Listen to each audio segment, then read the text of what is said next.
কিভাবে সাফল্য অর্জন করবেন? আল্লাহ রাব্বুল আলামিন বলেন কদ আফলাহা মান যাক্কাহা, সে ব্যক্তি সফল হয়ে গেছে যে ব্যক্তি তার আত্মাকে পরিশুদ্ধ করতে পেরেছে। ওয়া কদ খাবা মান দাসাহা, যে ব্যক্তি আত্মাকে পরিশুদ্ধ করতে পারে নাই সে ব্যক্তি ধ্বংস হয়ে গেছে। কিভাবে পরিশুদ্ধ করবেন? তিনটা হাদিস আপনাকে আগে শোনাই। এক, আল্লাহ রাব্বুল আলামিনের হাবিব মুহাম্মদ সাল্লাল্লাহু আলাইহি ওয়াসাল্লাম, দরুদ পড়েন, বলেন সাল্লাল্লাহু আলাইহি ওয়াসাল্লাম। তিনি বলছেন যে আল্লাহর এমন কিছু বান্দা আছে যারা জান্নাতে প্রবেশ করবে যাদের অন্তরটা হবে পাখির মতো নরম। কার মতো? পাখির মতো। একটা হাদিস শুনলেন। দুই নম্বর হাদিস, আল্লাহ রাসূল সাল্লাল্লাহু আলাইহি ওয়াসাল্লাম বলছেন শহীদদের আত্মা যখন আল্লাহর কাছে পৌঁছায়, আল্লাহ রাব্বুল আলামিন সেই আত্মাগুলোকে সবুজ রঙের কিছু পাখির মধ্যে প্রদান করেন এবং সেই পাখিগুলো আরশের নিচে লণ্ঠন আছে এখানে বসে থাকে এবং তারা জান্নাতের যে কোনো জায়গায় যায়, ঘুরে খাবার খায়, আবার ফিরে আসে।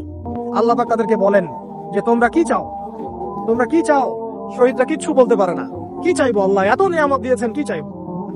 যখন আল্লাহ বারংবার প্রশ্ন করতে থাকেন তোমরা কি আর কিছু চাও, তোমরা কি আর কিছু চাও, তোমরা কি আর কিছু চাও, তখন শহীদরা শেষে বুঝে যে আমাদের কিছু না কিছু তো বলতে হবে এখন। তখন তারা বলে হে আল্লাহ, আমি বা আমরা আরো একবার পৃথিবীতে যেতে চাই এবং তোমার পথে জীবন দিয়ে আবার ফিরে আসতে চাই। আল্লাহ পাক বলেন এই সুযোগ তো আর নেই, অতএব তোমাদের আর কিছু চাওয়ার নেই, তোমরা এখানেই থাকো। আরেকটা হাদিস শুনেন। রাসূলুল্লাহ সাল্লাল্লাহু আলাইহি ওয়াসাল্লাম বলেছেন, এই হাদিসটা ওমর রাদিয়াল্লাহু আনহু থেকে এসেছে, যে তোমরা যদি, হে মানব জাতি বা হে মুসলিমরা, তোমরা যদি আল্লাহর কুল করতে, ভরসা করার মতোই ভরসা করতে, আল্লাহ পাক তোমাদেরকে পাখিদেরকে যেমন করে রিজিক দেন তোমাদেরকে ঠিক সেইভাবে রিজিক দিতেন। তোমরা কি লক্ষ্য করো না যে পাখিরা খালি পেটে বের হয়ে যায় বাসা থেকে সকালবেলা এবং সন্ধ্যাবেলা ভরা পেটে বাসায় ঢোকে? আপনাকে যে তিনটা হাদিস শোনালাম, এই তিনটা হাদিসে একটা শব্দ হচ্ছে কমন। শব্দটা কি বলেন? পাখি। পাখি কি? পাখি। আল্লাহ রাব্বুল আলামিন পাখিদের কাছ থেকে আমাদেরকে শিখতে বলছেন এবং বলছেন যে পাখিদের মনটা হয় খুব নরম, খুব সফট, এবং তারা আল্লাহর প্রতি তাওয়াক্কুল করে পূর্ণ মাত্রায়। তারা সকালবেলা ভোরবেলা বের হয়ে যায় এবং সন্ধ্যাবেলা বাসায় ফেরে, খালি পেটে বের হয়, ভরা পেটে বাসায় ফেরে। এবং আল্লাহ পাক সবচেয়ে সম্মানিত মওত যেটা শহীদের মওত, সেই শহীদদের আত্মাকে আল্লাহ পাক পাখির রূপ দিবেন। তাহলে পাখিটার বিষয়ে একটা ফোকাস করা দরকার আছে না? আচ্ছা, এখানে আসেন। পাখির মন হচ্ছে নরম, মানে পাখির মনটা তাসকিয়া, আত্মশুদ্ধিতে পরিপূর্ণ। কদ আফলাহা মান যাক্কাহা, সে ব্যক্তি সফল হলো যার হৃদয়টা পবিত্র, নিষ্পাপ, নিষ্কলুষিত হলো, সে ব্যক্তি সফল হবে।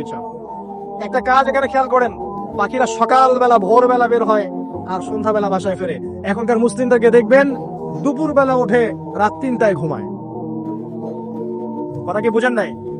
পাখির একদম ভোরবেলা উঠে যখন ফজরের আজান দিচ্ছে ঠিক তার এক মুহূর্তে পাখির কিচিরমিচির শুনছেন, তার মানে নামাজের ওয়াক্ত প্রায় চলে যাচ্ছে, তার মানে তার আল্লাহ পাকের হুকুমের সাথেই জেগে ওঠে, সূর্য ডুবে তারা ডুবে যায়। ঠিক এরকম সুন্নত ছিল নবী সাল্লাল্লাহু আলাইহি ওয়াসাল্লামের এবং সাহাবায়ে কেরামের। আজকে 1400 বছর পর মুসলিম জাতি এই সুন্নাহ ভুলে গেছে। আর আমাদের সুন্নত দেখবেন, যদি কোন রকম উঠেও ফেলি ফজরে, আবার 12টা পর্যন্ত ঘুম, আরো বেশি। আর এই যুব সমাজ যারা আছো তোমরা কেউই 3টা-4টার আগে ঘুমায় বলে আমার মনে হয়।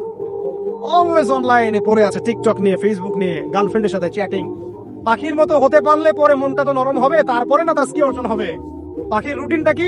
ভোরবেলা বের হয় আর সন্ধ্যাবেলা বাসায় ঢোকে। অতএব আমরা যদি রাসূলুল্লাহ সাল্লাল্লাহু আলাইহি ওয়াসাল্লামের সুন্নাহ মতো ওই ভোরবেলা উঠতে পারি আর আর্লি নাইট ঘুমিয়ে যেতে পারি এবং সারাদিন যদি রাসূলের সুন্নাহগুলোর উপর আমল করতে পারি, তাসকিয়া অর্জন হবে ইনশাআল্লাহ। কথা বুঝতে পারছেন? 2, পাখির মতো নরম মন লাগবে। এখনকার আমরা যারা বেঁচে আছে আমাদের মনগুলো কঠিন। কেমন কঠিন? পাথরের মতো কঠিন। আমরা যখন দেখি একটা মাইয়াতকে নিয়ে যাওয়া হচ্ছে জানাজায়, আমাদের কোনো ফিলিংস কাজ করে না। জানাজায় যাচ্ছে, জানাজায় দাঁড়িয়ে মোবাইলটা টিপাটিপি করছে, জানাজার সাথে চলছে, কোনো ফিকির নাই যে এই জানাজা আমার হবে কালকে, ওই মোবাইল টিপাটিপি করছে। আমি এমনও দেখেছি, দাফন করা হলো মাইয়াতকে, দাফন করার পরে চারপাশে মানুষজন জড়ো হয়ে গল্প করছে, ভাই আপনার ওই জমিটা কি খবর, আপনার ওইটা কি খবর, বিজনেস কেমন চলছে, চাকরি কি অবস্থা। এই যে মাইয়াতকে পাশে দাফন করলো, কোনো ফিলিংস নাই, কোনো ফিলিংস নাই। আমি আত্মশুদ্ধির কথা বলছি। আত্মশুদ্ধির জন্য আপনার মনটাকে পাখির মতো সফট নরম করতে হবে। যখন আপনি সফট নরম করবেন এবং আত্মশুদ্ধি অর্জন করবেন, তখন 2 ডানা মেলে আপনি আকাশে উঠতে পারবেন ইনশাআল্লাহ। আত্মশুদ্ধি অর্জন না করতে পারলে ডানা কেটে পড়ে যাবে, তখন আর আকাশে উঠতে পারবেন না। কোন আকাশে? ওই যে শহীদের রূহ যে আকাশে চলে গেছে, ওই আকাশ। অতএব মন কেন কঠিন হলো প্রিয় ভাই? 1 নাম্বার কারণ আমরা শিরকের ভাবে লিপ্ত আছি। 1 নাম্বার শিরকের ভাবে লিপ্ত থাকা অবস্থায় মুসলিমদের মনটা কঠিন হয়ে গেছে। আপনি কি মনে করছেন আমরা শিরক করি না? মুসলিমরাও কবর পূজা করে, দেখবেন মুসলিমরাও দেখবেন অনেক ক্ষেত্রে মাজার পূজা করছে। আমি বলিনি যে অলিয়া উলিয়ার মাজার জিয়ারত করা যাবে না, আমি কথা বলছি না, কিন্তু আপনি মৃত মানুষের কাছে আপনার ভালো মন্দ চাইতে পারেন না। কথা বুঝতে পারেন নাই? আমরা অবশ্যই অলিয়া উলিয়াদের কবর জিয়ারত করব, এটা আপনাকে মৃত্যুর কথা স্মরণ করাবে। তাদের একটা রোগ আছে যেটাকে আমরা প্রভাব বলি, এটা আপনার মধ্যে আসবে। আমরা অবশ্যই জিয়ারত করব, জিয়ারত করতে বলেছেন নবী সাল্লাল্লাহু আলাইহি ওয়াসাল্লাম, কারণ এটা আপনাকে পরকালের কথা কি করবে, স্মরণ করাবে। ওমরা করতে যান, আল্লাহ পাক সবাইকে তৌফিক দান করুন ওমরা হজ করার এবং বড় হজ করার, আমি দোয়া করি। ওখানে সবচেয়ে সেরা যে দৃশ্যগুলো দেখা যায় তার মধ্যে একটা রাসূলুল্লাহ সাল্লাল্লাহু আলাইহি ওয়াসাল্লামের রওজা। ওখানে গেলে চোখের পানি ঝরে না এমন কোন মুসলিম নাই, আছে? নাই। আরেকটা সবচেয়ে মন নরম করা একটা দৃশ্য হচ্ছে জান্নাতুল বাকি, যেটা আমরা বাকিউল গারকাত বলি, যেখানে আপনি দেখবেন সাহাবায়ে কেরাম রাদিয়াল্লাহু আনহুমের কবর, যতদূর চোখ যায় তাদের কবর, কবরের কোনো মাজার নাই, সেখানে কোনো তাওয়াফ হচ্ছে না কবরকে কেন্দ্র করে, সেখানে কবরে কেউ ফুল চড়াচ্ছে না, একটা ছোট্ট পাথর দেখা যায়, এখানে কিছু না। পৃথিবীর সবচেয়ে শ্রেষ্ঠ মানুষগুলো সেখানে শুয়ে আছেন, ওখানে গিয়ে দাঁড়াবেন, দেখবেন নিজেকে তুচ্ছ বলে মনে হবে, মনে হবে আমি এই পৃথিবীতে আর কি করছি, সেরা মানুষগুলোই মাটির নিচে, আমি এখানে কি করছি। তো দেখুন প্রিয় ভাইরা, অবশ্যই অলিয়া উলিয়াদের কবর জিয়ারত করবেন, কিন্তু মৃত ব্যক্তি আপনার কল্যাণ করতে পারবে, অকল্যাণ করতে পারবে? হ্যাঁ, তারা আল্লাহর কাছে সুপারিশ করতে পারবে আল্লাহ পাক যখন তাদেরকে অনুমতি দিবেন। তারপরে আল্লাহ পাক যখন অনুমতি দিবেন তখন নবী সাল্লাল্লাহু আলাইহি ওয়াসাল্লাম সুপারিশ করবেন, অলিয়া উলিয়াগণ করবেন, আলেম ওলামা করবেন, শহীদগণ করবেন, হাফেজে কোরআন করবে, অনেকেই করবে ইনশাআল্লাহ। আল্লাহ পাক আমাদের তাকদীরে এইসব সুপারিশ নসিব করুন বলি না আমি। মুসলিমরা আজকে শিরক করছে অনেক ক্ষেত্রেই, দেখবেন হাতে একটা এই যে বালা পরে আছে, খুলে না, কেন খোলেন না ভাই? পরে যেটা খুললে যদি রোগ হয়, রোগ দেওয়ার মালিক কি? ওই বালা না আল্লাহ? এই যে আপনার বিশ্বাস জন্মে নিয়েছে, এই যে বিশ্বাসটা জন্মিয়েছে আপনার হাতের উপরে, এই বালার উপরে, এটাই শিরক, এটাই শিরক। যদি আপনি বিশ্বাস করেন যেটা হাতে থাকলে আপনি সুস্থ থাকবেন, হাত থেকে খুলে পড়ে গেলে আপনি আর বাঁচবেন না, এই যে কল্যাণ অকল্যাণের মালিক আপনি কাকে করলেন? ওই বালাকে করেছেন, আল্লাহকে করেন নাই, এখানে শিরক হয়ে গেছে, খুবই সূক্ষ্ম শিরক। আপনি নামাজ পড়ছেন মনে করেন, এখন কিছু মানুষ আসলো, এখন দেখছেন যে হুজুরটা আমার নামাজ দেখছে, নামাজটা খুব সুন্দর করে পড়ার চেষ্টা করলেন, লম্বা নামাজ, সিজদা গিয়ে আর উঠছেন না, খুব সুন্দর নামাজ পড়ছেন, এই যে মানুষকে দেখানোর জন্য নামাজটা পড়ছেন, এটা শিরক। এটা কি? এটাও শিরক। এই যে গণক বসে আছে রাস্তার পাশে, দেখবেন টিয়া পাখি নিয়ে, তারপরে যে কাগজ নিয়ে আসেন ভাই ভাগ্য পরীক্ষা করে দেই। আরে ভাই, তুমি যদি মানুষের ভাগ্যই পরীক্ষা করতে পারবা তো তুমি রাস্তার পাশে কেন? তোমার ভাগ্য কেউ পরীক্ষা করেনি কখনো? এতটুকু কমন সেন্স আমাদের নাই? ও যদি আমার ভালো মন্দ করতে পারে বা ভবিষ্যৎ বলতে পারে, তাহলে ও রাস্তার পাশে বসে আছে, ওর তো প্রাইম মিনিস্টার হওয়ার কথা, ওর তো ইলেকশন করার কথা। তো দেখেন, এই যে ওখানে গিয়ে আমরা কি করি, ভাই আমার হাতটা দেখে দেন, ভাই আমার অতীত বলে দেন, ভবিষ্যৎ বলে দেন, এগুলো দিন দিন বাড়ছে, কিন্তু রাশিফল, কবিরাজি, গণকি, এগুলো দিন দিন বাড়ছে। এবং আমি লক্ষ্য করছি দিন দিন আরেকটা জিনিসও বাড়ছে, সেটা হলো জাদুবিদ্যার চর্চা করা। এবং গ্রামে গঞ্জে কুফুরি বাড়ছে না? কুফুরি করা, তাবিজ করা, বিচ্ছেদ করা, স্বামী স্ত্রী বিচ্ছেদ করা, মেয়েকে বশ করা, সন্তানকে বশ করা, বাড়ছে না? সবই শিরক, এগুলো সবই কুফুরি। এগুলো মুসলিমরা করছে না? মুসলিমদের সব শিরকে লিপ্ত আছে বলেই তো অন্তর কঠিন হয়ে গেছে, কসাত কুলুবুহুম, তাদের অন্তর কঠিন হয়ে গেছে। তো একটা হাদিস বলে এখানে খালি, নবী সাল্লাল্লাহু আলাইহি ওয়াসাল্লাম বলছেন, যদি কেউ কোনো গণকের কাছে যায়, গিয়ে বলে দেখেন তো আমার হাতটা একটু, ও কিন্তু বিশ্বাস করে না যে এ ভবিষ্যৎ বলতে পারে, খালি এমনি বলেছে একটু দেখেন তো, বলার সাথে সাথেই 40 দিনের নামাজ কবুল হবে। আর যদি তার বলা কথায় বিশ্বাস করে যে হ্যাঁ তোমার ভবিষ্যৎ খুব ভালো, তুমি চাকরি পাবা, এটা করবা সেটা করবা, এবং সে বিশ্বাস করলো হ্যাঁ এটাই হবে, তখন নবী সাল্লাল্লাহু আলাইহি ওয়াসাল্লাম বলছেন সে যেন আল্লাহর পক্ষ থেকে যা নাজিল হয়েছে, মানে এই যে কোরআনুল কারীম, এই কোরআনকে যেন সে অস্বীকার করলো, মানে কুফরি করলো। এগুলো আমরা করছি না ভাই? অনেক কিছু করছে। আমরা স্তম্ভের পূজা করছি, অনেক মুসলিম আগুনের পূজা করছে, আগুন জ্বালিয়েছেন, মাথা নত করছেন কেন? আগুনের সামনে আপনি মাথা নত করবেন কেন? আপনি একটা স্তম্ভের সামনে, গাছের সামনে দাঁড়িয়ে মাথা নত করে ধ্যান করবেন কেন? আপনি মেডিটেশন করছেন কি জন্য? আপনাকে নামাজ দেওয়া হয় নাই? 5 ওয়াক্ত নামাজ দেওয়া হয় নাই? নামাজ হচ্ছে বড় মেডিটেশন কিছু আছে নাকি? আপনি ধ্যান করছেন কি জন্য? অনেক মুসলিম তো জিনের উপাসনা করছে, জানেন? অনেক মুসলিম জিনকে তাবে করার চেষ্টা করছে, আর জিন বলে একটা জাতি আছে, এটা সত্য। এরকম প্রতিটা ক্ষেত্রে শিরক আছে, শিরক কথায় আছে, কাজে আছে, বিশ্বাসে আছে। দেখবেন মুসলিমরাই আল্লাহ ছাড়া অন্য কারো কাছে দোয়া করছে, মুসলিমরা নজর মানত করছে অন্য জায়গায়, আল্লাহর জন্য নজর মানত করছে না, অন্য কাউকে সন্তুষ্ট করার জন্য করছে। সন্তান হয় না, এখন কি হবে? সন্তান হয় না তো অমুকের কাছে যাও, সেখানে গিয়ে বকরি জবাই দাও, সন্তান হবে। সুবহানাল্লাহ। এই পদ্ধতি ইব্রাহিম আলাইহিস সালামের জানা ছিল না, যে শেষ বয়সে তিনি বলছেন রব্বি হাবলি মিনাস সালিহিন। আপনি দোয়া করতে পারেন না? সন্তান হবে না কেন? আল্লাহ পাক তাকদীরে লিখে রাখেন, অবশ্যই হবে। আর আল্লাহ পাক তাকদীরে না লিখলে কিভাবে হবে? তাকদীরে যে ব্যক্তি বিশ্বাস করে না সে ব্যক্তি হতাশ হয়। যা কিছু হচ্ছে আমাদের জীবনে সবই তাকদীর, এর বাইরে একটা মানুষও যেতে পারবে না। প্রিয় ভাইরা, কথায়, কাজে এবং চিন্তায় আমরা অনেক শিরিক করছি। শিরিকের কারণে আমাদের অন্তর কঠিন হয়ে গেছে। আরো কেন কঠিন হচ্ছে? বেদাত। আমল করছেন নবীর সুন্নত মারার জায়গায় অন্য কিছু আপনি করছেন। এমন এমন কিছু আমল করছেন যেগুলোর সাথে রাসূলের সুন্নতের কোনো সম্পর্ক নাই এবং সাহাবীদের সুন্নতেরও কোনো সম্পর্ক। এই ক্ষেত্রে গিয়ে আপনি বেদাত করছেন, বেদাত করে অন্তর কঠিন হয়ে যাচ্ছে। অন্তর কঠিন হওয়ার একটা বড় কারণ হচ্ছে হারাম রিজিক। যখন আপনি হারাম রিজিকে যাচ্ছেন, সুদ, ঘুষ, আপনার দুর্নীতি, আপনার এই যে অন্যের সম্পদ আত্মহত্যা হয়ে যাচ্ছে। আমি কি বুঝাতে পারছি না? হারাম রিজিক যখন আপনার শরীরে ঢুকছে, অন্তরটা শক্ত হয়ে যাচ্ছে। একটা হাদিস যথেষ্ট। আল্লাহ রাসূল বলেছেন, ইন্নাল্লাহা তাইয়্যিব লা ইকবালু ইল্লা তাইয়্যিব। আল্লাহ পাক পবিত্র সত্তা, তিনি পবিত্র ছাড়া কবুল করেন না।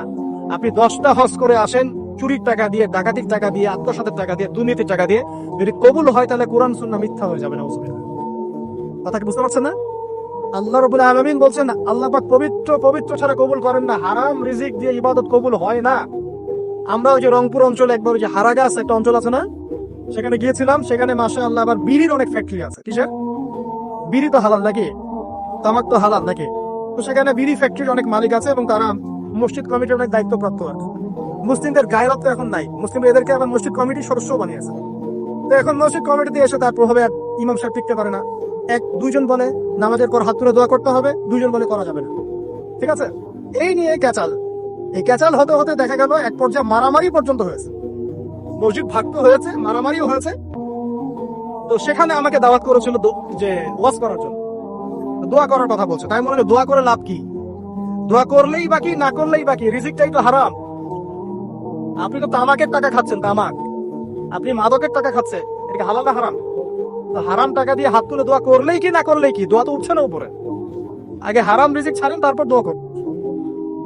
রিজিক হারাম হওয়ার কারণে আমাদের কি হচ্ছে? অন্তরটা কি হচ্ছে ভাই? কঠিন হচ্ছে। ওই পাখির মতো আর মুক্ত আকাশ উঠতে পারবে না। তারপরে সামনে যান, আরো কেন কঠিন হয়? বস্তুবাদিতা, দুনিয়া। সারাদিন দুনিয়ার ফিকির, দুনিয়ার চিন্তা, খাবো কি, করবো কি, ব্যাংক ব্যালেন্স, টাকা পয়সা, স্ট্যাটাস, সারাটা দিন দুনিয়ার দুনিয়া। ঘুম থেকে ওঠা থেকে নিয়ে শুরু করে ঘুমানো পর্যন্ত খালি দুনিয়া। যারা দুনিয়ার নেশায় মত্ত হয়ে আছে, এদের অন্তরটা কঠিন হয়ে যায়। এই অন্তরটা পাখির মতো হতে পারবে না। ঠিক আছে কথা? যারা দুনিয়ার নেশায় মত্ত হয়ে আছেন, এই অন্তরটা কঠিন হয়ে যাবে, পাখির মতো হতে পারবে না। তারপর কি? আরো সামনে যান। দিনই জ্ঞান চর্চা না করা অন্তর কঠিন হওয়ার কারণ। আর কি কারণ? পাপ করা। পাপ যত বেশি আপনি পাপ করবেন, যত বেশি পর্ন দেখবেন, যত বেশি মাদক খাবেন, যত বেশি জুয়া খেলবেন, যত বেশি অহেতুক সময় নষ্ট করবেন, যত বেশি আপনি অন্যের ক্ষতি করবেন, ঠিক আছে, নিরপরাধ মানুষের উপর নির্যাতন করবেন, যত বেশি আপনি পাপ করবেন, পাপ, এই পাপ করতে করতে করতে মানুষের অন্তর কঠিন হয়ে যায়। ইবনুল কাইয়্যিম রাহিমাহুল্লাহ বলেছেন যে পাপ করতে থাকলে মানুষের অন্তর কঠিন হয়ে যেতে থাকে এবং ইস্তেগফার আর জিকির করলে গিয়ে মানুষের অন্তর আবার নরম হতে থাকে। পাপের উপর পাপ করতে থাকলে মানুষের অন্তর কঠিন হতে থাকে। এই বিষয়ে রাসূলুল্লাহ সাল্লাল্লাহু আলাইহি ওয়াসাল্লাম বলেছেন, যখন মানুষ একটা পাপ করে কলবের মধ্যে একটা কালো দাগ পড়ে যায়, যখন আরো একটা পাপ করে আরেকটা কালো দাগ পড়ে যায়। এইভাবে যখন পাপ করতেই থাকে তখন পুরো কলবটাই কালিমা পূর্ণ হয়ে যায়। এই অবস্থায় যদি সে তওবা করে, আল্লাহ পাক মাফ করে দিবেন। যদি এই অবস্থায় তার মৃত্যু হয়ে যায়, তার আত্মাটা থেকে দুর্গন্ধ বের হতে থাকে, যে আত্মাটা কবজ করতে পর্যন্ত মালাকুল মউত মানে ঘৃণা পোষণ করেন। কথা কি বুঝতে পারছেন?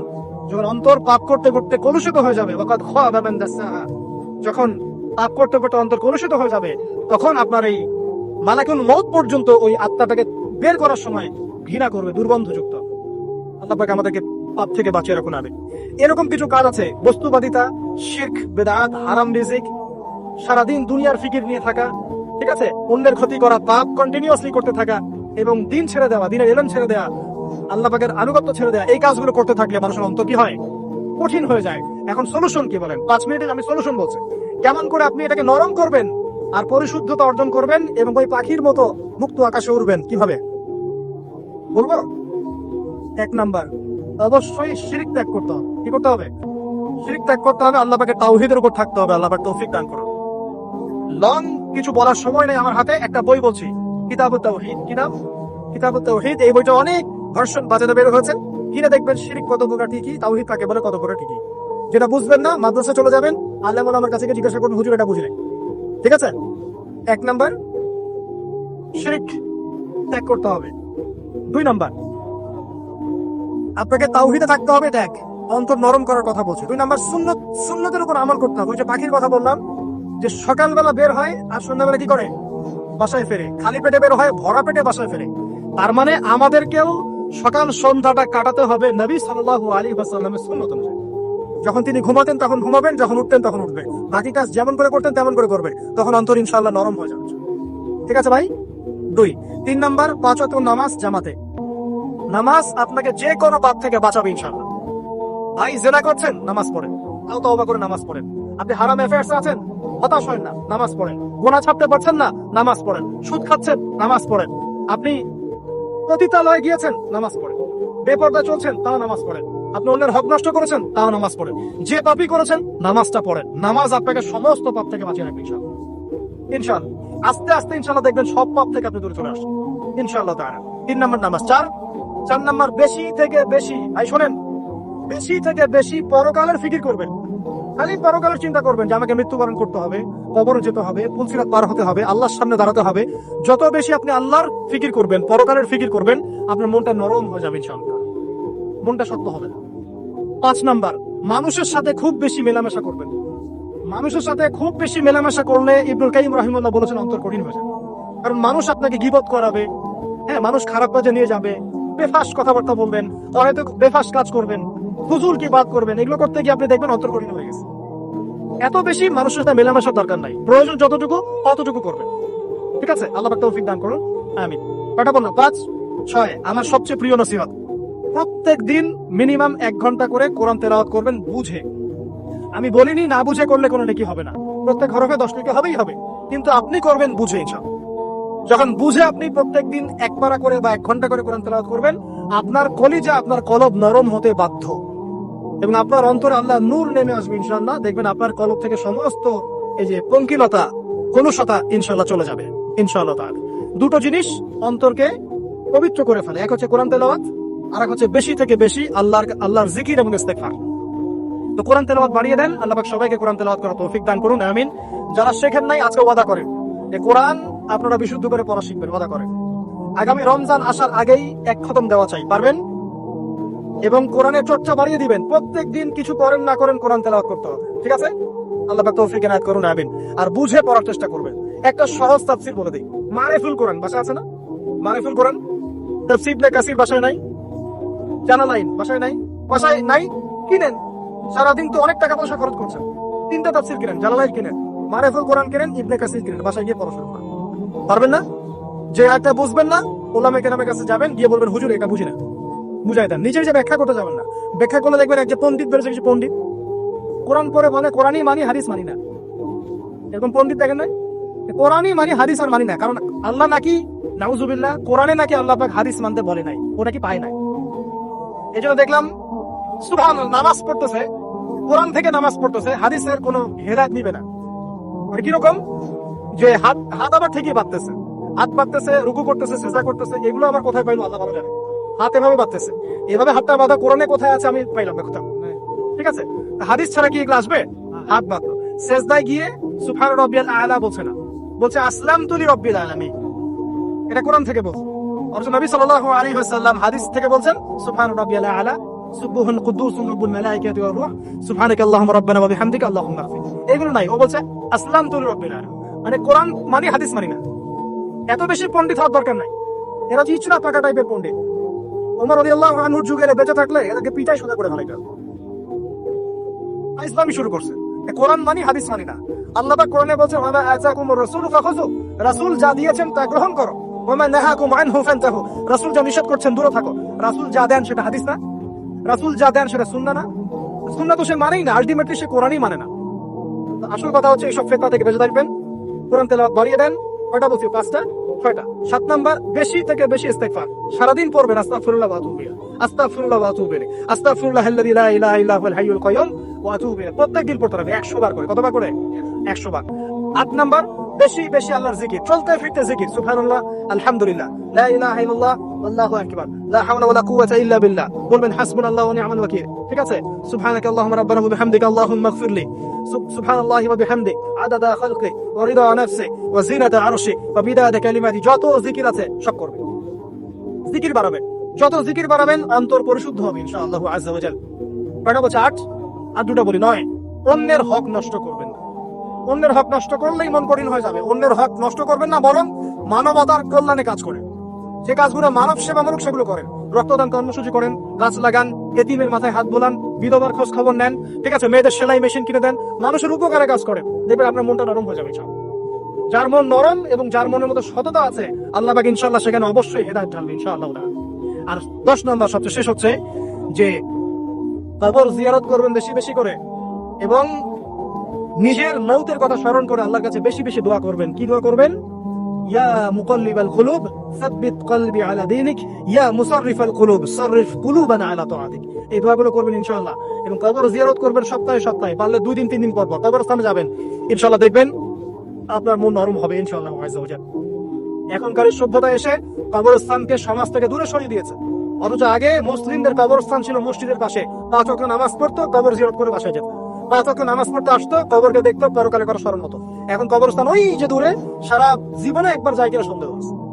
এই 10টা কাজ যদি আপনারা করতে পারেন ইনশাআল্লাহ তাআলা, আমাদের কলবটা ইনশাআল্লাহ নরম হবে, আত্মশুদ্ধি অর্জিত হবে। আর এগুলোর পাশাপাশি অবশ্যই আল্লাহওয়ালা আত্মশুদ্ধিওয়ালা মানুষের সহবতে গিয়ে থাকবে। আল্লাহওয়ালা আত্মশুদ্ধিওয়ালা মানুষের সহবতে গিয়ে থাকলে তাদেরকে দেখেই দেখবেন মনটা নরম হয়ে যাবে ইনশাআল্লাহ। ইলমি পরিবেশে থাকেন, দ্বীনি পরিবেশে থাকেন, আমর বিল মারুফ নাহি আনিল মুনকারে কাজ করেন। 3 দিন 7 দিন 40 দিন যতদিন পারেন আল্লাহর পথে সময় লাগান। আমি এটাকে আপনার আত্মশুদ্ধির জন্য বলছি, এটা একমাত্র পদ্ধতি আত্মশুদ্ধির, এটা বলছি না। এখানে গেলে আপনি ইনশাআল্লাহ আপনার ইসলাহ এবং সংশোধনের জন্য কাজ করতে পারবেন। আল্লাহ রাব্বুল আলামিন আমাদের সবার কলবগুলোকে পরিচ্ছন্ন করুন। আল্লাহ পাক আমাদের সবাইকে শিরকের পথ থেকে বাঁচিয়ে রাখুন, হৃদয় কঠিন হওয়া থেকে বাঁচিয়ে রাখুন। আল্লাহ পাক আমাদেরকে বেশি থেকে বেশি কোরআন তেলাওয়াত করার তৌফিক দান করুন, দ্বীনি জ্ঞান চর্চা করার তৌফিক দান করুন। আল্লাহ পাক আমাদের সবাইকে হারাম রিজিক, জিনা, সুদ, ঘুষ থেকে বাঁচিয়ে রাখুন। আল্লাহ পাক আমাদেরকে পরকালীন চেতনায় এই দুনিয়ার জীবন কাটানোর তৌফিক ইনায়াত করুন, আমিন। আমার সাথে আবার তওবা করেন, সারা জীবন সুদ খাবো না ইনশাআল্লাহ। নবী সাল্লাল্লাহু আলাইহি ওয়াসাল্লাম 4 শ্রেণীর মানুষকে অভিশাপ করেছেন। 1 শ্রেণী যে সুদ খায়, 2 নাম্বার যে দেয়, 3 নাম্বার যে সাক্ষী থাকে, 4 নাম্বার যে লিখে রাখে। এখন আপনি বলেন, এই পুরো মনিটরি সিস্টেমের মধ্যে এই 4 শ্রেণীর মানুষ আছে না? কোনো না কোনো ভাবে আমরা এর সাথে সম্পৃক্ত নই কি? সম্পৃক্ত। অতএব আল্লাহর এই বাণীকে যদি ভয় করেন, কোন বাণী? আল্লাহ পাক বলছেন, ইয়া আইয়ুহাল্লাযীনা আমানু, হে মুমিনগণ, ইত্তাকুল্লাহ, তোমরা আল্লাহকে ভয় করো। ওয়া যারু মা বাকিয়া মিনার রিবা ইন কুনতুম মুমিনিন, তোমরা সুদের অবশিষ্ট অংশগুলো ছেড়ে দাও যদি প্রকৃতপক্ষে তোমরা মুমিন হয়ে থাকো। ওয়া ইল্লাম তাফআলু, তোমরা যদি সুদ না ছাড়ো, আল্লাহর হুঁশিয়ারি শোনেন, যদি তোমরা সুদ না ছাড়ো, ফাযানু বিহারবিন মিনাল্লাহি ওয়া রাসূলিহি, আর আল্লাহ এবং তার রাসূলের সাথে যুদ্ধের ঘোষণা শুনে রাখো। আল্লাহ এবং তার রাসূলের বিপক্ষে যুদ্ধ করে কেউ জান্নাতে যাবে? কেউ কবরের আযাব থেকে বাঁচতে পারবে? কেউ হাউজে কাউসারের পানি পাবে? আল্লাহ এবং তার রাসূলের সাথে যুদ্ধ করে কেউ টিকতে পারবে? আপনার কি তাই মনে হয়? যদি মনে হয় তাহলে দিব্যি সুদ খান, কোনো সমস্যা নাই। আর যদি মনে হয় যে আল্লাহ এবং তার রাসূলের সাথে যুদ্ধ করে আমি পার পাবো না, আল্লাহ এবং তার রাসূলের বিরুদ্ধাচরণ করে আমার কবর টিকবে না, কারণ আমি একটা কথা বারবার বলি আপনাদেরকে, যে আল্লাহ ছাড়া আমাদের আপন বলতে কেউ আছে? একা এসেছেন পৃথিবীতে, একাই যেতে হবে। আপনার খ্যাতি, আপনার অর্থনৈতিক খ্যাতি, অর্থের প্রতিপত্তি, আপনার ক্ষমতার দাপট, আপনার ধর্মীয় দাপট, কোনো কিছুই, ফ্যান ফলোয়ার্স, কেউ আপনার সাথে কবরে যাবে না। মনে করেন আমি আসছি, আপনারা সবাই স্লোগান দিচ্ছেন, কথার কথা, আপনারা আমাকে ভালোবাসেন। বা একজন পলিটিশিয়ান আসছে, আপনারা সবাই স্লোগান দিচ্ছেন, ভালোবাসেন তাকে। দিন শেষে ওই পলিটিশিয়ান একাই কবরে যাবে, দিন শেষে আপনিও একাই কবরে যাবেন, আমিও একাই কবরে যাব। আলটিমেটলি কি হলো? দুনিয়া এবং আখিরাতে আল্লাহ ছাড়া প্রকৃত বন্ধু আমাদের কেউ নাই, প্রকৃত মওলা কেউ নাই। সেই আল্লাহ এবং তার রাসূলের বিরুদ্ধাচরণ করে কেউ তার সাথে যুদ্ধ করে কবরে পার পাবে, এমনটা ভাবা বোকামি নয় কি? আল্লাহ পাক আমাদেরকে বোঝার তৌফিক দান করুন। এটা সেই যুগ যে যুগে মানুষ আল্লাহর হারামগুলোকে হালাল করে নিচ্ছে। মাদক দ্রব্য হালাল না হারাম? এখন দেখবেন মেজরিটি সংখ্যক মানুষ মাদক দ্রব্যের সাথে সংশ্লিষ্ট হয়ে গেছে। স্পেশালি বর্ডার এলাকা যেগুলো আছে বাংলাদেশের, সেই বর্ডার এলাকাগুলোতে দিব্যি রমরমা ব্যবসা চলছে, মাদকের দিব্যি ব্যবসা চলছে। এবং যারা মাদক খাচ্ছে এরা মুসলিম, তারা হয়তো এই হাদিস জানে না। আল্লাহ পাক ওদের কানের মধ্যে আমার এই হাদিস পৌঁছে দেন, আমিন। নবী সাল্লাল্লাহু আলাইহি ওয়াসাল্লাম বলেছেন, আমি মেরাজের রাতে যখন গিয়েছি তখন 1 শ্রেণীর মানুষকে দেখেছি, ওদেরকে শাস্তি দেওয়া হচ্ছে। কি শাস্তি? জাহান্নামীদের রক্ত এবং পুঁজ ওদেরকে খেতে দেওয়া হচ্ছে। জিবরাইল আলাইহিস সালামকে জিজ্ঞাসা করা হলো যে এরা কারা? তিনি বললেন এরা আপনার উম্মতের সেই সব ব্যক্তি যারা মাদক দ্রব্য সেবন করত। আল্লাহ রাব্বুল আলামিন তার হাবিবের মাধ্যমে জানিয়েছেন যখন কোন মুসলিম মাদক সেবন করে বা কোনো ব্যক্তি মাদক সেবন করে তখন 40 দিন তার নামাজ কবুল হয় না। এরপর যদি সে তওবা করে তাহলে আল্লাহ পাক তার তওবা কবুল করবেন ইনশাআল্লাহ। যদি সে আবারও মাদক খায় তওবা করার পর আবার 40 দিন তার নামাজ কবুল হবে না। যদি সে আবার তওবা করে আল্লাহ পাক আবার তাকে মাফ করে দিবেন। যদি সে আবারও মাদক খায় আবার 40 দিন তার নামাজ কবুল হবে না। তারপর যদি আবার তওবা করে আবার আল্লাহ তাকে মাফ করে দিবেন। এরপরেও যদি সে আবার মাদক দ্রব্য সেবন করে নবী সাল্লাল্লাহু আলাইহি ওয়াসাল্লাম বলছেন তাকে আল্লাহ রাব্বুল আলামিন পরকালে মৃত্যুর পরে তিনাতুল খাবাল পান করাবেন। তিনাতুল খাবাল।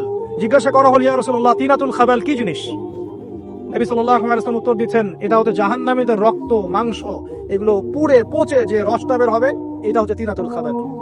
একটা বিষয় শুনেন, কি কারণে আপনি সেখানে যাচ্ছেন? হতাশা হতাশা অথবা সঙ্গদোষ অথবা পারিবারিক চাপ অথবা যে গার্লফ্রেন্ড ছেড়ে চলে গেছে, এই তো বিষয়গুলো। কি কারণে মানুষ মাদকের কাছে যায়, কেন যায়, কারণটা কি?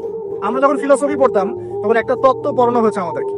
তত্ত্বটার নাম হচ্ছে কার্য কারণ তত্ত্ব। মানে প্রত্যেকটা কাজের পিছনে একটা কারণ থাকে, ঠিক আছে? এই যে মুসলিমরা নামাজ পড়ে কেন? আল্লাহর জন্য। মুসলিমরা যাকাত দিবে কেন? আল্লাহকে সন্তুষ্ট করার জন্য। মুসলিমরা প্রতিটা কাজ কেন করে? পরকালের স্বার্থে। পরকালের স্বার্থ নাই আমি নাই, যে কাজে পরকালের স্বার্থ নাই সে কাজে মুসলিমরা নাই। প্রতিটা কাজের পিছনে একটা কারণ থাকে। দেখবেন কেন সে সুদ খাচ্ছে? তার পরিবারের স্বার্থে। কেন সে ঘুষ নিল? তার ছেলে মেয়ের উন্নয়নের জন্য। কেন সে দুর্নীতি করছে? বিকজ সম্পত্তি অর্জন করে সে তার ভবিষ্যৎ প্রজন্মকে সিকিউর করতে চায়। কেন সে মাদক খেলো? ওই যে গার্লফ্রেন্ড ছেড়ে চলে গেছে তাই। কেন মাদক খেলো? ওই যে এক বন্ধু মাদক খায়, সে ডাকছে আর একটা টান দে, সঙ্গদোষ। কেন সে মাদক খেলো? পরিবারের চাপ, হতাশা। কেন মাদক খাচ্ছে? চাকরি পায় না, বেকার, মাদক খাচ্ছে। মানে মেন্টাল চাপ গুলো নিতে পারছে না, সে মাদক খাচ্ছে। সবচেয়ে বেশি মানসিক চাপ কাদের উপর আসে জানেন?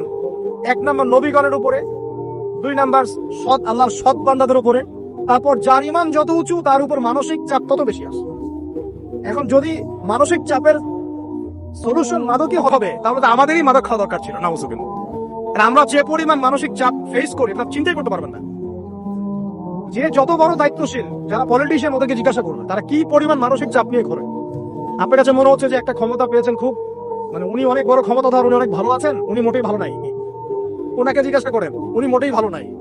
এই মানুষের যে পেরেশানি, যে চাপ, এগুলো নিতে নিতে তার স্ট্রোক হয়ে যাচ্ছে, হার্ট স্ট্রোক হচ্ছে, ডায়াবেটিস হচ্ছে, হাই ব্লাড প্রেশার, ইসিজি করো, দেখবেন। এই কারণে মানসিক চাপটা রিলিজ করতে হবে, তাই তো? এই মানসিক চাপ রিলিজ করতে গেলে মাদকই সলিউশন নয়। সলিউশনটা কি? এই যে আমার হাতে এখানে আছে একটা কোরআন। মানসিক চাপ থেকে আপনাকে মুক্তি দিবে আল কোরআনুল কারীম, আর কিচ্ছু না। আরেকটা বিষয় কোরআনের সাথে, সেটা হলো প্রথমে বলেছি 5 ওয়াক্ত নামাজ। আপনি ওযু করে সুন্দর করে 5 ওয়াক্ত নামাজ জামাতে পড়বেন, ডেইলি 1 ঘন্টা করে কোরআন তেলাওয়াত করবেন, সময় পেলে একটু হাদিস পড়বেন, 2-4 টাকা দান সদকা করবেন, ভালো কাজের সাথে থাকবেন, অন্যায় কাজে যাবেন না, ইসলামকে এগিয়ে নেওয়ার জন্য আমর বিল মারুফ নাহি আনিল মুনকারের কাজ করবেন। আপনার চেয়ে সুখী কোনো মানুষ পৃথিবীতে নাই। আপনাকে আমি দেখাচ্ছি, সূরা কাহফ খুলে দেখেন। যুলকারনাইন একজন বাদশা, তিনি মাশরিক মাগরিব সব জয় করেছেন, মানে পূর্ব পশ্চিম পুরোটাই তার রাজত্ব। এত দাপট ছিল সেই বাদশার যে যেদিক দিয়ে যাবে সেনাবাহিনী নিয়ে সেদিক দিয়ে জয় করে ফেলবে। সুবহানাল্লাহ। এবং তিনি উদ্ধত অহংকারী ছিলেন না, তিনি আল্লাহর অনুগত বান্দা ছিলেন। একটা কওমের মধ্যে গেলেন, সেই কওমটা ছিল পাহাড়ের মাঝখানে, 2 পাহাড়ের মাঝখানে। এখন ওই কওম তাকে বলছে, ইয়া যুলকারনাইন, হে যুলকারনাইন, ইন্না ইয়াজুজ ওয়া মাজুজ মুফসিদুনা ফিল আরদ। ভালো করে বলেন, হে যুলকারনাইন, নিশ্চয়ই ইয়াজুজ আর মাজুজ এই 2 শ্রেণীর মাখলুক, তারা পৃথিবীতে ফাসাদ সৃষ্টি করে বেড়াচ্ছে। কি করছে? সারা পৃথিবীতে ফাসাদ সৃষ্টি করে বেড়াচ্ছে। ফাহাল নাজআলু লাকা খরজান আলা আন তাজআলা বাইনানা ওয়া বাইনাহুম সাদ্দা। হে যুলকারনাইন, আমরা কি আপনাকে ট্যাক্স দিব, কর দিব, যে আপনি ওদের আর আমাদের মাঝখানে একটা প্রাচীর নির্মাণ করে দিবেন যে ওরা আমাদের কাছে আসতে পারবে না? কারা এটা? ইয়াজুজ আর মাজুজ। এই ইয়াজুজ আর মাজুজকে যুলকারনাইন আলাইহিস সালাম তিনি প্রাচীর নির্মাণ করে দিলেন লোহা এবং এই যে তামা দিয়ে। এরপর তারা আর ওই কওমের ক্ষতি করতে পারলো না। আমাদের আগে আগে তারা বের হয়ে আসবে এবং সারা বিশ্বে ফাসাদ সৃষ্টি করবে। এখনো তারা বের হয়ে আসছে, আমি সেটা বলছি না, কিন্তু এখন পুরো বৈশ্বিক প্রেক্ষাপটে যারা বিশ্বে ফাসাদ সৃষ্টি করে বেড়াচ্ছে, এদের মধ্যে এই ইয়াজুজ মাজুজের খাসলত আছে, চরিত্র আছে। আর আমরা কি করছি ভাই? আমরা শুধু কাজ যতটুকু না করছি তার চেয়ে বেশি আমরা আইওয়াসা শোডাউন করছি। দেখেন, বেশিরভাগ মানুষ আমাদের নামাজের খবর নাই, বেশিরভাগ মানুষ তাজকিয়া আত্মশুদ্ধির খবর নাই, ভালো আলেমের কাছে এসে পড়ে থাকবে, কোনো খবর নাই। কোরআন পড়া শিখবে, এসবের খবর নাই। যেগুলো করলে কোনো সমস্যা হয় না বা অল্প পরিশ্রমে করা যায়, ওই যে ঘরের মধ্যে শুয়ে শুয়ে ফেসবুকে 2 লাইন লেখা যায়, খুব সহজ, লিখলেন আবার শুয়ে গেলেন, কোনো সমস্যা নাই। কোনো কনস্ট্রাকটিভ সুদূর প্রসারী কাজ আমাদের হচ্ছে না। যেটা হচ্ছে এটা প্রয়োজনের তুলনায় নিতান্তই নগণ্য। এই কারণে আমাদের যারা দিন, আমরা যারা বুঝি, যাদের মধ্যে ইসলামের চেতনা আছে, ইসলামকে ভালোবাসি, আমরা যারা চাই দিন এগিয়ে যাক, আমাদের কনস্ট্রাকটিভ কাজ করতে হবে, মানে সুদূর প্রসারী কাজ করতে হবে। শৈথিল্যতাবাদীও হবেন না, আবার চরমপন্থীও হবেন না, মধ্যমপন্থী হয়ে ইসলামকে, কোরআনকে এবং হাদিসকে হাতে নিয়ে উম্মার ঐক্যের স্বার্থে, দেশ জাতি জনগণের ঐক্যের স্বার্থে এগিয়ে যান। আল্লাহ পাক আপনাদের হাতকে শক্তিশালী করুন, দোয়া করি।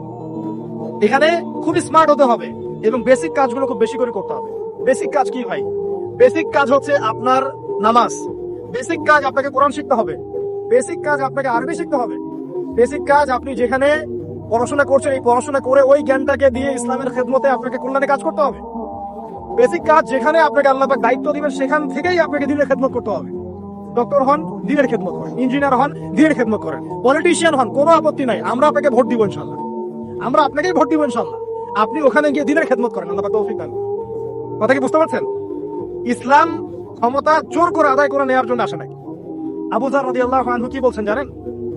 আবু যার রাদিয়াল্লাহু আনহুকে নবী সাল্লাল্লাহু আলাইহি ওয়াসাল্লাম বলছেন, আবু যার তুমি দায়িত্ব চেয়ে নিও না, কারণ যদি তুমি দায়িত্ব চেয়ে নাও তখন আল্লাহর পক্ষ থেকে তোমাকে সাহায্য করা হবে না, আর যদি মানুষ তোমাকে দায়িত্ব দেয় আল্লাহ তোমাকে সাহায্য করবে। কত চমৎকার সিস্টেম ইসলামে। আর এখন আমরা কি করি? আমাকে দেন, ও ভালো না আমি ভালো, ওরা সব খারাপ আমি ভালো। বুঝতে পারছেন না কিয়ামতের মাঠে কি কঠিন হিসাবটা দিতে হবে। আল্লাহ পাক আপনাদেরকে বোঝার তৌফিক দান করুন। এগুলো কল্যাণকর নয়, আপনার জন্য অকল্যাণ হতে পারে। তবে হ্যাঁ, যদি আপনার মধ্যে ঈমান থাকে, আপনার মধ্যে যোগ্যতা থাকে, অবশ্যই আপনি দায়িত্ব চেয়ে নেবেন এবং ইনশাআল্লাহ তখন আমরা আপনাকে দায়িত্ব দিব, আমরা আপনাকে ভোট দিব, আপনি জনগণের শাসন কার্য পরিচালনা করবেন, আল্লাহ আপনার হাতকে শক্তিশালী করবেন ইনশাআল্লাহ। আল্লাহ পাক আমাদের নিচু থেকে উঁচু মহলের সবাইকে হেদায়েত দান করুন, দোয়া করি আমি। ইসলাম কারো শত্রু নয়। মুসলিমের রক্ত ঝরানোর জন্য, কল্লা কাটার জন্য আমরা কিন্তু পৃথিবীতে আসি নাই।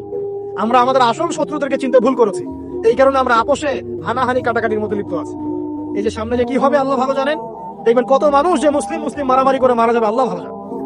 এগুলো কাম্য নয়। আল্লাহ পাক আমাদেরকে বোঝার তৌফিক দান করুন। দেখুন ভাই, এই যুগের কথা বলতে গিয়ে এখানে আসলাম। ওই যে যুলকারনাইন যে ইয়াজুজ মাজুজের কথা বললো, এখনকার বিশ্ব যারা পরিচালনা করে দেখবেন তাদের মধ্যে ফাসাদ সৃষ্টি করাটাই খাসলতটা থেকেই গেছে। সারা বিশ্বে এরা ফাসাদ সৃষ্টি করছে। আমি কিন্তু বলিনি এরা ইয়াজুজ মাজুজ, কথাকে আবার অন্যদিকে নিয়ে যায় না, আমি কিন্তু এই কথা বলি নাই। আমি বলছি তাদের মধ্যে এই চরিত্র দেখা যায়। এই যুগ সেই যুগ যখন আপনি মাদককে হালাল করে নিচ্ছেন, রিবাকে হালাল করে নিচ্ছেন, বেহায়াপনাকে হালাল করে নিচ্ছেন, কাপড় খোলাকে হালাল করে নিচ্ছেন। আপনি মুসলিম হয়েও দেখবেন শিরকে লিপ্ত আছেন, সুন্নতের লেবাস আছে কিন্তু আকীদার মধ্যে বেদাত থেকে গেছে। আপনি মুসলিম হয়ে হালাল হারাম রিজিকে পরোয়া করছেন না, দিনের বেসিক জিনিসগুলো শিখছেন না। আল্লাহ পাক এই যুগের ফিতনাগুলো থেকে আমাদের মুসলিমদেরকে হেফাজত করুন, আমিন। কিভাবে সাফল্য অর্জন করবেন আমি একটা পয়েন্ট আজকে উল্লেখ করে এই পয়েন্ট থেকে আলোচনা গুটিয়ে নিব ইনশাআল্লাহ। আমি জাস্ট একটা পয়েন্ট বলছি আপনাকে, সব কথা একদিনে বলা সম্ভব না। আল্লাহ রাব্বুল আলামিন বলেন, ক্বাদ আফলাহা মান যাক্কাহা, সে ব্যক্তি সফল হয়ে গেছে যে ব্যক্তি তার আত্মাকে পরিশুদ্ধ করতে পেরেছে। ওয়া ক্বাদ খাবা মান দাসাহা, যে ব্যক্তি আত্মাকে পরিশুদ্ধ করতে পারে নাই সে ব্যক্তি ধ্বংস হয়ে গেছে। কিভাবে পরিশুদ্ধ করবেন? 3টা হাদিস আপনাকে আগে শোনাই। এক, আল্লাহ রাব্বুল আলামিনের হাবিব মুহাম্মদ সাল্লাল্লাহু আলাইহি ওয়াসাল্লাম দরুদ পড়েন, বলেন সাল্লাল্লাহু আলাইহি ওয়াসাল্লাম। তিনি বলছেন যে আল্লাহর এমন কিছু বান্দা আছে যারা জান্নাতে প্রবেশ করবে যাদের অন্তরটা হবে পাখির মতো নরম। কার মতো? পাখির মতো। একটা হাদিস শুনলেন। 2 নম্বর হাদিস, আল্লাহ রাসূল সাল্লাল্লাহু আলাইহি ওয়াসাল্লাম বলছেন শহীদদের আত্মা যখন আল্লাহর কাছে পৌঁছায়, আল্লাহ রাব্বুল আলামিন সেই আত্মাগুলোকে সবুজ রঙের কিছু পাখির মধ্যে প্রদান করেন এবং সেই পাখিগুলো আরশের নিচে লণ্ঠন আছে এখানে বসে থাকে এবং তারা জান্নাতের যে কোনো জায়গায় যায়, ঘুরে খাবার খায়, আবার ফিরে আসে। আল্লাহ পাক তাদেরকে বলেন যে তোমরা কি চাও, তোমরা কি চাও? শহীদরা কিচ্ছু বলতে পারে না, কি চাইবো, আল্লাহ এত নিয়ামত দিয়েছেন, কি চাইবো? যখন আল্লাহ বারংবার প্রশ্ন করতে থাকেন তোমরা কি আর কিছু চাও, তোমরা কি আর কিছু চাও, তোমরা কি আর কিছু চাও, তখন শহীদরা শেষে বুঝে যে আমাদের কিছু না কিছু তো বলতে হবে এখন। তখন তারা বলে, হে আল্লাহ, আমি বা আমরা আরো একবার পৃথিবীতে যেতে চাই এবং তোমার পথে জীবন দিয়ে আবার ফিরে আসতে চাই। আল্লাহ পাক বলেন এই সুযোগ তো আর নেই, অতএব তোমাদের আর কিছু চাওয়ার নেই, তোমরা এখানেই থাকো। আরেকটা হাদিস শুনেন, রাসূলুল্লাহ সাল্লাল্লাহু আলাইহি ওয়াসাল্লাম বলেছেন, এই হাদিসটা ওমর রাদিয়াল্লাহু আনহু থেকে এসেছে, যে তোমরা যদি, হে মানব জাতি বা হে মুসলিমরা, তোমরা যদি আল্লাহর কুল করতে, ভরসা করার মতোই ভরসা করতে, আল্লাহ পাক তোমাদেরকে পাখিদেরকে যেমন করে রিজিক দেন তোমাদেরকে ঠিক সেইভাবে রিজিক দিতেন। তোমরা কি লক্ষ্য করো না যে পাখিরা খালি পেটে বের হয়ে যায় বাসা থেকে সকালবেলা এবং সন্ধ্যাবেলা ভরা পেটে বাসায় ঢোকে? আপনাকে যে 3টা হাদিস শোনালাম, এই 3টা হাদিসে একটা শব্দ হচ্ছে কমন। শব্দটা কি বলেন? পাখি। পাখি কি? পাখি। আল্লাহ রাব্বুল আলামিন পাখিদের কাছ থেকে আমাদেরকে শিখতে বলছেন এবং বলছেন যে পাখিদের মনটা হয় খুব নরম, খুব সফট, এবং তারা আল্লাহর প্রতি তাওয়াক্কুল করে পূর্ণ মাত্রায়। তারা সকালবেলা ভোরবেলা বের হয়ে যায় এবং সন্ধ্যাবেলা বাসায় ফেরে, খালি পেটে বের হয়, ভরা পেটে বাসায় ফেরে। এবং আল্লাহ পাক সবচেয়ে সম্মানিত মউত যেটা শহীদের মউত, সেই শহীদদের আত্মাকে আল্লাহ পাক পাখির রূপ দিবেন। তাহলে পাখিটার বিষয়ে একটা ফোকাস করার দরকার আছে না? আচ্ছা, এখানে আসেন। পাখির মন হচ্ছে নরম, মানে পাখির মনটা তাজকি, আত্মশুদ্ধিতে পরিপূর্ণ। কদ আফলাহা মান যাক্কাহা, সে ব্যক্তি সফল হলো যার হৃদয়টা পবিত্র, নিষ্পাপ, নিষ্কলুষিত হলো। সে ব্যক্তি সফল হবে ইনশাআল্লাহ। একটা কাজ এখানে খেয়াল করেন, পাখিরা সকালবেলা ভোরবেলা বের হয় আর সন্ধ্যাবেলা বাসায় ফেরে। এখনকার মুসলিমদেরকে দেখবেন দুপুরবেলা ওঠে, রাত 3টায় ঘুমায়। কথা কি বুঝেন নাই? পাখির একদম ভোরবেলা উঠে যখন ফজরের আজান দিচ্ছে ঠিক তার এক মুহূর্তে পাখির কিচিরমিচির শুনছেন, তার মানে নামাজের ওয়াক্ত প্রায় চলে যাচ্ছে। তার মানে তার আল্লাহ পাকের হুকুমের সাথেই জেগে ওঠে। সূর্য ডুবে তারা ডুবে যায়। ঠিক এরকম সুন্নাত ছিল নবী সাল্লাল্লাহু আলাইহি ওয়াসাল্লামের এবং সাহাবায়ে কেরামের। আজকে 1400 বছর পর মুসলিম জাতি এই সুন্নাহ ভুলে গেছে।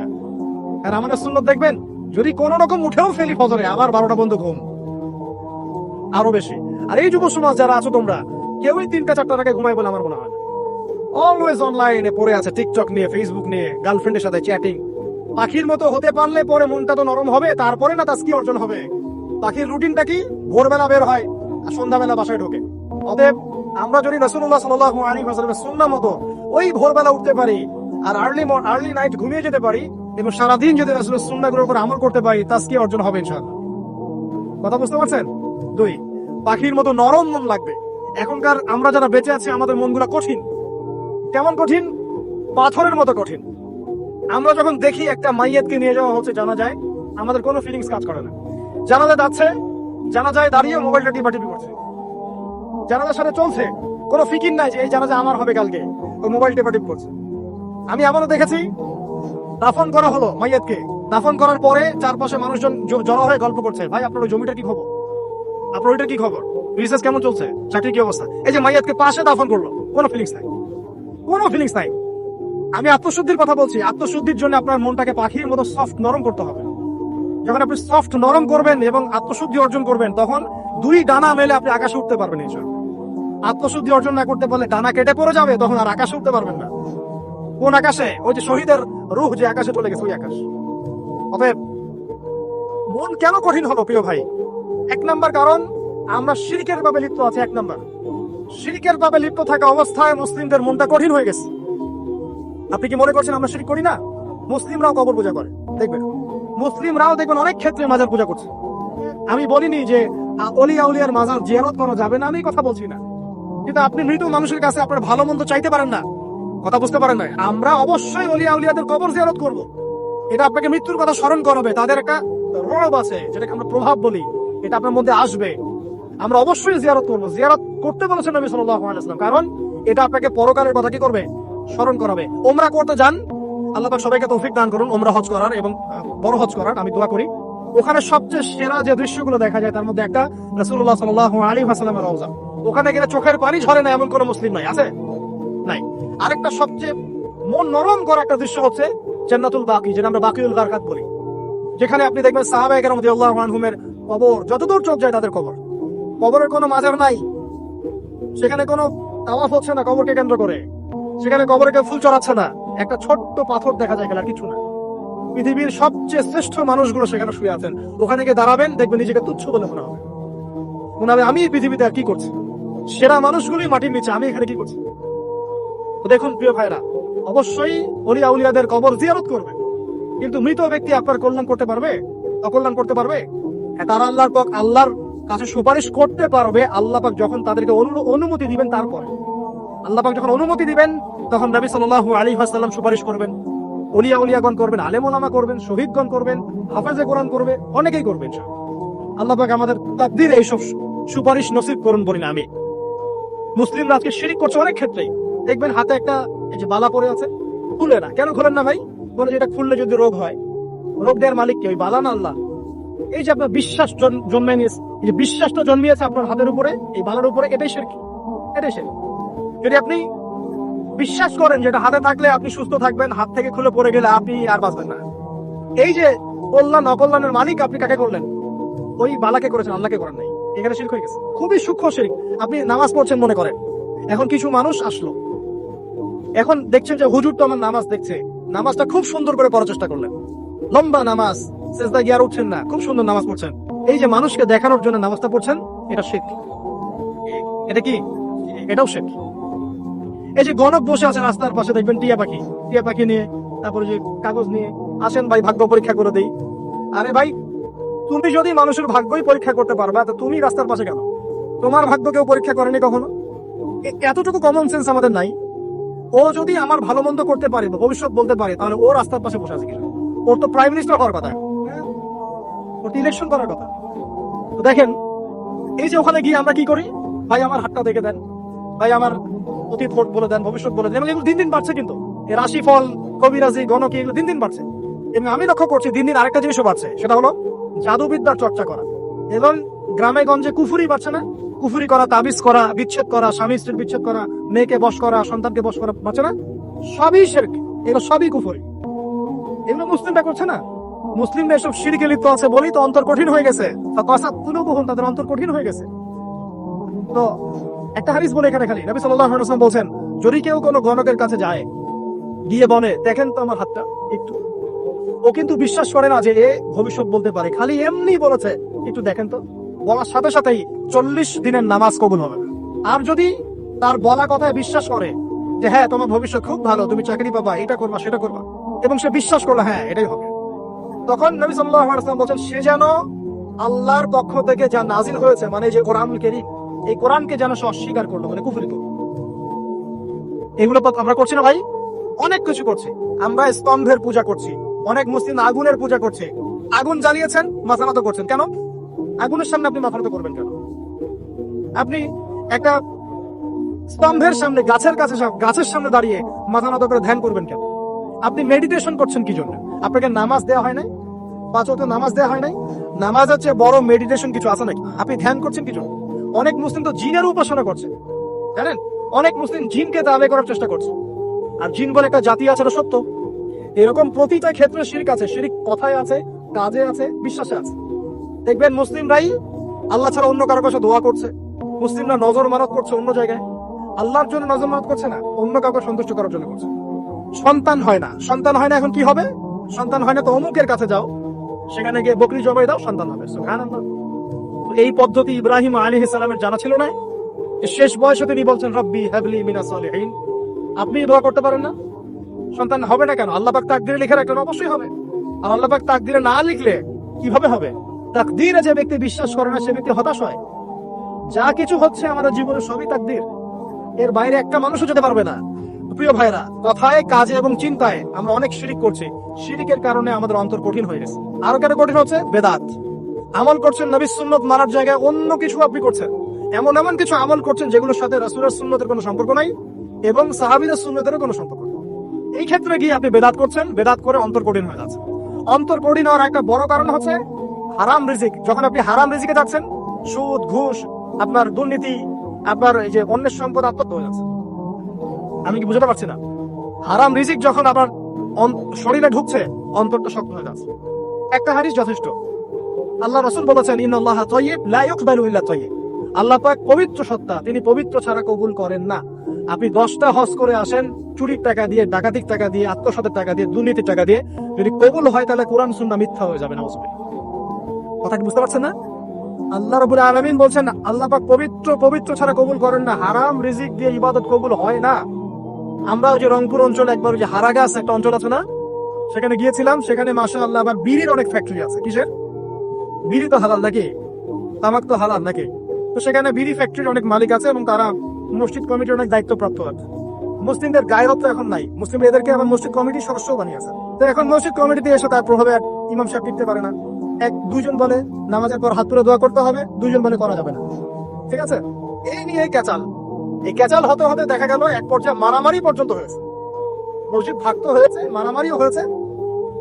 তো সেখানে আমাকে দাওয়াত করেছিল যে ওয়াজ করার জন্য। তো দোয়া করার কথা বলছে, তাই আমি বললাম দোয়া করে লাভ কি? দোয়া করলেই বাকি, না করলেই বাকি, রিজিকটাই তো হারাম। আপনি তো তামাকের টাকা খাচ্ছেন, তামাক, আপনি মাদকের টাকা খাচ্ছেন, এটা হালাল না হারাম? তো হারাম টাকা দিয়ে হাত তুলে দোয়া করলেই কি, না করলেই কি? দোয়া তো উঠছে না উপরে। আগে হারাম রিজিক ছাড়েন, তারপর দোয়া করুন। তো রিজিক হারাম হওয়ার কারণে আমাদের কি হচ্ছে? অন্তরটা কি হচ্ছে ভাই? কঠিন হচ্ছে। ওই পাখির মতো আর মুক্ত আকাশ উঠতে পারবে না। তারপরে সামনে যান, আরো কেন কঠিন হয়? বস্তুবাদিতা, দুনিয়া, সারাদিন দুনিয়ার ফিকির, দুনিয়ার চিন্তা, খাবো কি, করবো কি, ব্যাংক ব্যালেন্স, টাকা পয়সা, স্ট্যাটাস, সারাটা দিন দুনিয়ার দুনিয়া। ঘুম থেকে ওঠা থেকে নিয়ে শুরু করে ঘুমানো পর্যন্ত খালি দুনিয়া।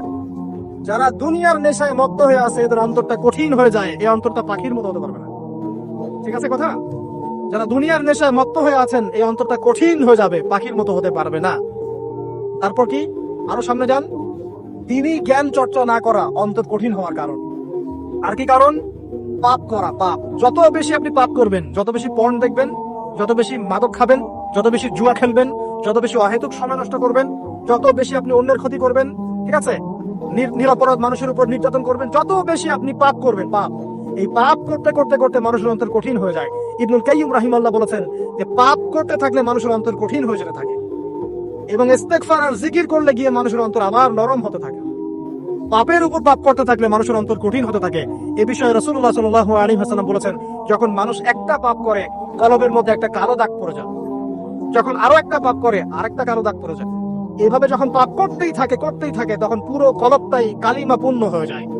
এই অবস্থায় যদি সে তওবা করে, আল্লাহ পাক মাফ করে দিবেন।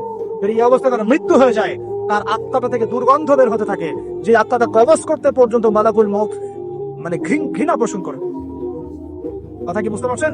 যখন অন্তর পাপ করতে করতে কলুষিত হয়ে যাবে, ওয়াকাদ খাবা মান দাসাহা, যখন পাপ করতে করতে অন্তর কলুষিত হয়ে যাবে, তখন আপনার এই মালাকুল মউত পর্যন্ত ওই আত্মাটাকে বের করার সময় ঘৃণা করবে, দুর্গন্ধযুক্ত। আল্লাহ পাক আমাদেরকে পাপ থেকে বাঁচিয়ে রাখুন। আমি এরকম কিছু কাজ আছে, বস্তুবাদিতা, শিরক, বেদাত, হারাম রিজিক, সারাদিন দুনিয়ার ফিকির নিয়ে থাকা, ঠিক আছে, অন্যের ক্ষতি করা, পাপ কন্টিনিউয়াসলি করতে থাকা, এবং দিন ছেড়ে দেওয়া, দিনের এলেম ছেড়ে দেওয়া, আল্লাহ পাকের আনুগত্য ছেড়ে দেওয়া। এই কাজগুলো করতে থাকলে মানুষের অন্তর কি হয়? কঠিন হয়ে যায়। এখন সলিউশন কি বলেন? 5 মিনিটে আমি সলিউশন বলছি, কেমন করে আপনি এটাকে নরম করবেন আর পরিশুদ্ধতা অর্জন করবেন, এবং ওই পাখির মতো মুক্ত আকাশে উড়বেন। কিভাবে বলবো? 1 নাম্বার, অবশ্যই শিরক ত্যাগ করতে হবে। কি করতে হবে? শিরক ত্যাগ করতে হবে। আল্লাহ পাকের তাওহীদের উপর থাকতে হবে। আল্লাহ পাক তৌফিক দান করুন। লং কিছু বলার সময় নেই আমার হাতে। একটা বই বলছি, কিতাবুত তাওহীদ। কি নাম? কিতাবুত তাওহীদ। এই বইটা অনেক ভার্সন বাজারে বের হয়েছে, কিনে দেখবেন শিরক কত প্রকার, কি কি, তাওহীদ কাকে বলে, কত প্রকার, কি কি। যেটা বুঝবেন না, মাদ্রাসায় চলে যাবেন, আলেম ওলামার কাছে গিয়ে জিজ্ঞাসা করুন, হুজুর এটা বুঝি নাই। ঠিক আছে? 1 নাম্বার, শিরক ত্যাগ করতে হবে। 2 নাম্বার, আপনাকে তাওহীদে থাকতে হবে। দেখ, অন্তর নরম করার কথা বলছি। 2 নাম্বার, সুন্নতের উপর আমল করতে হবে। ওই যে পাখির কথা বললাম, যে সকালবেলা বের হয় আর সন্ধ্যাবেলা কি করে? বাসায় ফেরে। খালি পেটে বের হয়, ভরা পেটে বাসায় ফেরে। তার মানে আমাদেরকেও সকাল সন্ধ্যাটা কাটাতে হবে নবী সাল্লাল্লাহু আলাইহি ওয়াসাল্লামের সুন্নত অনুযায়ী। যখন তিনি ঘুমাতেন তখন ঘুমাবেন, যখন উঠতেন তখন উঠবেন। বাকি কাজ যেমন করে করতেন তেমন করে করবে, তখন অন্তর ইনশাআল্লাহ নরম হয়ে যাবে। ঠিক আছে ভাই? 2। 3 নাম্বার, 5 ওয়াক্ত নামাজ জামাতে। নামাজ আপনাকে যে কোনো পাপ থেকে বাঁচাবে ইনশাআল্লাহ। ভাই জিনা করছেন, নামাজ পড়েন, তাও তওবা করে নামাজ পড়েন। আপনি হারাম অ্যাফেয়ার্সে আছেন, হতাশ হয় না, নামাজ পড়েন। গুনাহ ছাড়তে পারছেন না, নামাজ পড়েন। সুদ খাচ্ছেন, নামাজ পড়েন।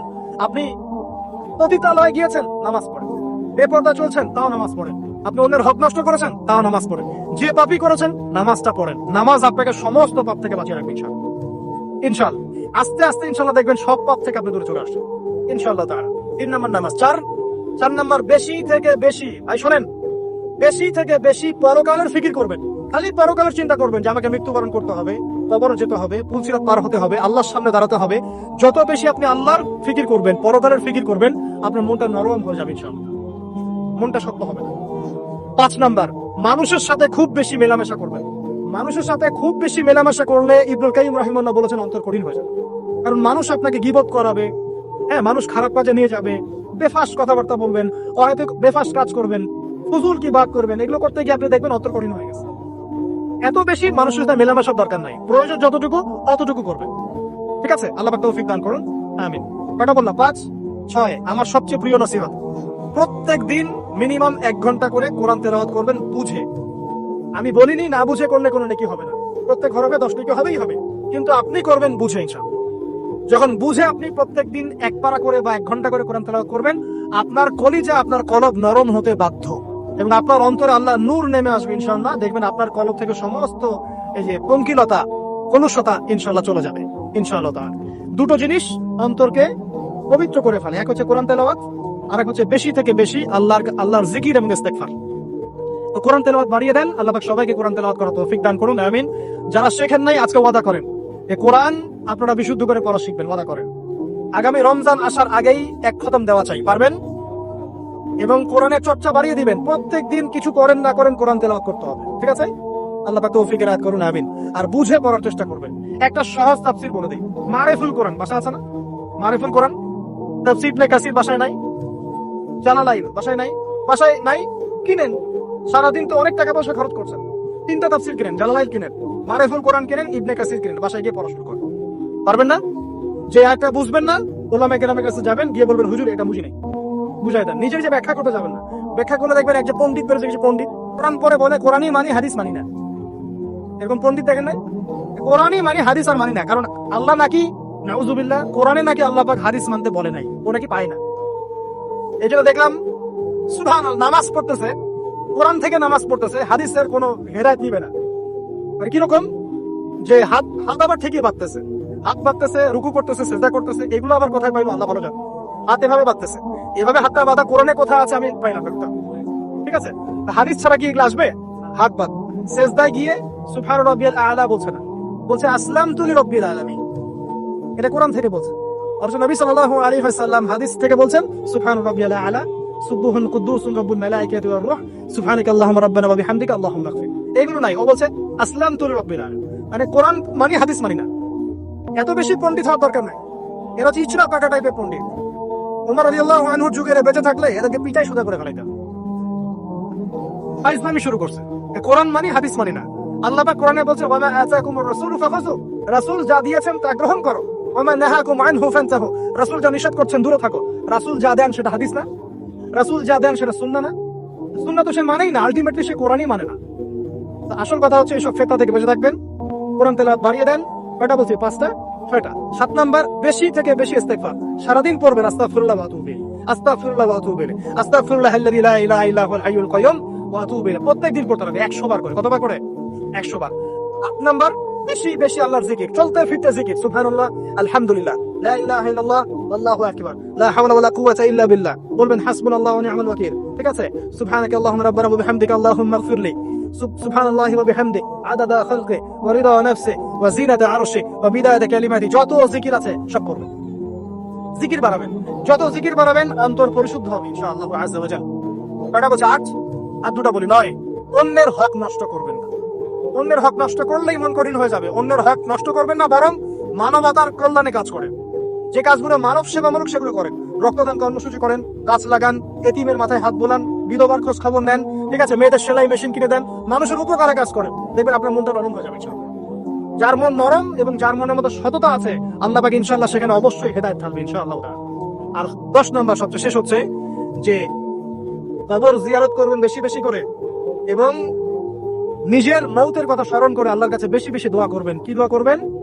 ইয়া মুকাল্লিবাল কুলুব সাব্বিত কলবি আলা দীনিক, ইয়া মুসাররিফাল কুলুব সাররিফ কুলুবানা আলা তাআতিক। এই দোয়াগুলো করবেন ইনশাআল্লাহ। এবং কবর জিয়ারত করবেন সপ্তাহে সপ্তাহে, পারলে 2 দিন 3 দিন পর পর কবরস্থানে যাবেন, ইনশাআল্লাহ দেখবেন আপনার মন নরম হবে ইনশাআল্লাহ। এখনকার এই সভ্যতা এসে কবরস্থানকে সমাজ থেকে দূরে সরিয়ে দিয়েছে। অথচ আগে মুসলিমদের কবরস্থান ছিল মসজিদের পাশে, 5 ওয়াক্ত নামাজ পড়তো, কবর জিয়ারত করে বাসায় যেত, 5 ওয়াক্ত নামাজ পড়তে আসতো, কবরকে দেখতো, পরকালে করে স্মরণ হতো। এখন কবরস্থান ওই যে দূরে, সারা জীবনে একবার যায় কিনা সন্দেহ আছে।